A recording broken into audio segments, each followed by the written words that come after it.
Hey there everyone, Erron Spalsbury here at 3xLOGIC.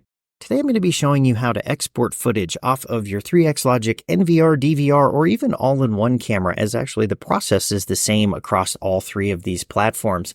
Now I am looking at a live connection here. In fact, I'm streaming this all the way from our UK office over to my office here in Colorado, just to showcase that this can be done from anywhere in the world as long as you have access to that particular DVR, NVR, or camera.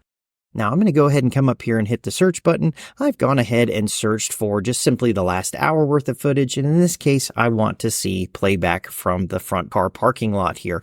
Now you do have all of the controls like you've seen on all of the other videos here across the bottom and the side. You could smart search it, start and end range markers, whatever it is that you want. But in this particular case, I want to pull off this entire hour of footage.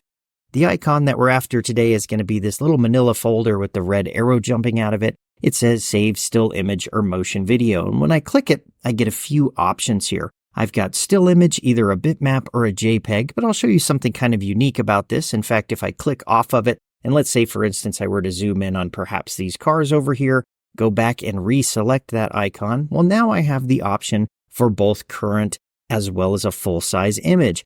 Current being the portion that I'm zoomed in, and of course, in the upper right corner, it shows us that I am digitally zoomed into this particular image. Now, AVI, Authenticated, as well as RapidStream for both of these formats have very different uses. AVI video is just a run-of-the-mill video format. It can be played on QuickTime, it can be played on Windows Media Player, you could put it on Facebook or YouTube or any of those formats. It's just simply video footage that can be used in a number of different uses. RapidStream, however, is a recompression technology that allows us to reduce the resolution of this video down to something more manageable.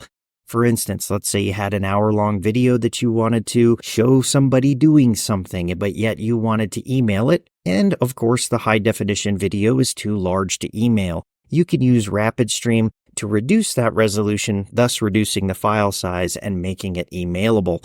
Now, authenticated footage, on the other hand, is where we will embed our authentication algorithm into the footage and include that along with the exported footage. That way, of course, we can prove that the video has not been tampered with. Now, any of these formats that you choose, in this case, let's say I wanted to pull off an authenticated video here, we do end up with a couple of different destinations. Now, if you have not set up a destination on your particular laptop or computer where you have the client installed, you would have had to have done this before. This is, in fact, my laptop here that I've got here in front of me.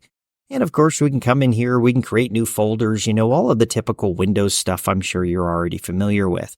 But remote is actually the DVR itself. So therefore, if I said, hey, I want to come in here and put this into the exports folder that's on that particular DVR, I don't have to bring it all the way over here to my laptop only to send it back to them. I could save it in the exports folder, or in this case, the exports hard drive that they have there in their office. And I could even come down here and create a new folder and all of that. Now, it will auto-populate some of this information down here below, which is going to show you some date and times. Not only that, but also the office name, the name of the camera, etc. However you've titled the DVR and the camera. From here, all we have to do is come down here and hit the OK button.